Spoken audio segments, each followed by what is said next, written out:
বছরের জুলাই 31 দফা দাবি দেওয়া হয়েছে। কিন্তু আমরা যদি 28 অক্টোবরের যে ঢাকার যে কর্মসূচিটি যদি আমরা দেখতে চাই, সেই কর্মসূচিটি যদি আপনি অ্যানালিসিস করেন তাহলে দেখবেন সেখানটা কিন্তু আমরা সফল হইনি। আমরা সেখানে কিন্তু সফল হইনি এবং সেখানে সমাজের যত ধরনের মানুষ রয়েছে, সমাজের সব ক্লাসের মানুষ কিন্তু সেখানে অংশগ্রহণ করেনি। আজকে এই সারিতে কিছু ছেলে ছিল, তাদের বয়স হতো 12 বছর, 14 বছর, 18 বছর। ওই ছেলেটা আগামী নির্বাচনে ভোট দিবে না। আমাদের একটা কথা মাথায় রাখতে হবে, শুধুমাত্র একটি ভোটের অধিকারের জন্য এই গণঅভ্যুত্থানটি হয়নি।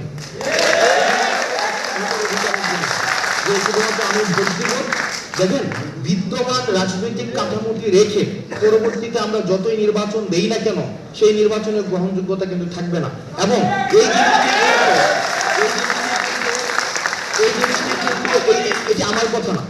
এটি আমার কথা না, এই কথাগুলো ফেসিবাদ বিরোধী আন্দোলনে যারা ছিল তার তৎকালীন সময় একটা উল্লেখযোগ্য ভূমিকা পালন করেছে বিএনপি কিন্তু গত 16 বছর ধরে এই কথাগুলি বলে আসছে যে বিদ্যমান সংবিধান রেখে, বিদ্যমান হচ্ছে নির্বাচন কাঠামো রেখে, বিদ্যমান হচ্ছে যে প্রশাসন রেখে আমাদের কখনোই যে নির্বাচনটি হবে সেই নির্বাচনটি কখনোই পার্টিসিপেটরি কোনো ইলেকশন হবে না। সুতরাং এটির জন্য আমাদের রাষ্ট্র কাঠামোর একটা ব্যাপক ধরনের পরিবর্তন প্রয়োজন। সেই জায়গা থেকে আমরা কিন্তু বারবার একটি কথা বলছি যে আমাদের কনস্টিটিউশনাল রিফরমেশন প্রয়োজন এবং অ্যাডমিনিস্ট্রেটিভ, যেটা একটা বলছিলেন স্টেট অ্যাপারেটাসের একটা পূর্ণাঙ্গ ধরনের একটা পরিবর্তন প্রয়োজন।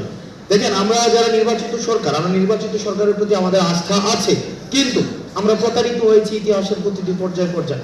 আমরা যখন 3 দফা ভিত্তিতে যে অভ্যুত্থানটি হয়েছিল সেটি পরবর্তীতে কতটা মানুষের আকাঙ্ক্ষার প্রতিফলন ঘটাতে পেরেছিল সেটি আজকে প্রশ্ন রাখতে চাই। দ্বিতীয়ত 71 পরবর্তী স্যার এখানে বসে আছেন, আমরা দেখেছি 71 পরবর্তী সময়ের কিছুদিন পরে আমরা প্রতারিত হয়েছি। 24 পরবর্তী সময়ে আমরা দেখেন আমাদের যারা সিনিয়র রয়েছেন, যারা রাজনীতি করছেন এত বছর ধরে, আমরা আপনাদের ক্ষতটাকে আমরা মনে করে দিতে চাই।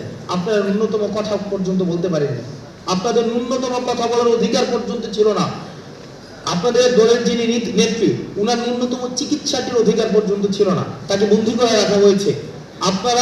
আমরা বলছি না আমরা রাজনৈতিক দলগুলো থেকে আমরা এমন না যে আমরা এমন কোনো বক্তব্য দিচ্ছি যেটা রাজনৈতিক দলগুলোর সাথে কনফ্লিক্টিং হচ্ছে, বিষয়টি এমন না।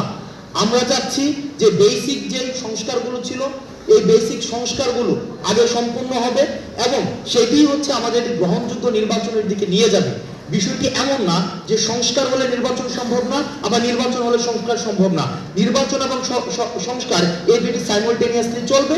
তবে রাজনৈতিক দলগুলো বিগত এত বছর ধরে যে সংস্কারগুলো মানুষকে দিতে পারেনি সেই জিনিসগুলো আমরা চাচ্ছি অন্তর্বর্তীকালীন সরকারের মধ্য দিয়ে হোক। টাইলক্স টয়লেট ক্লিনার, যার অ্যান্টিব্যাকটেরিয়াল এজেন্ট টয়লেটের কোনায় কোনায় পৌঁছে 99% জীবাণু ধ্বংস করে, টয়লেটের কঠিন দাগ ও দুর্গন্ধ দূর করে টয়লেটকে রাখে ক্লিন আর সুবাসিত। ক্লিন মানেই টাইলক্স।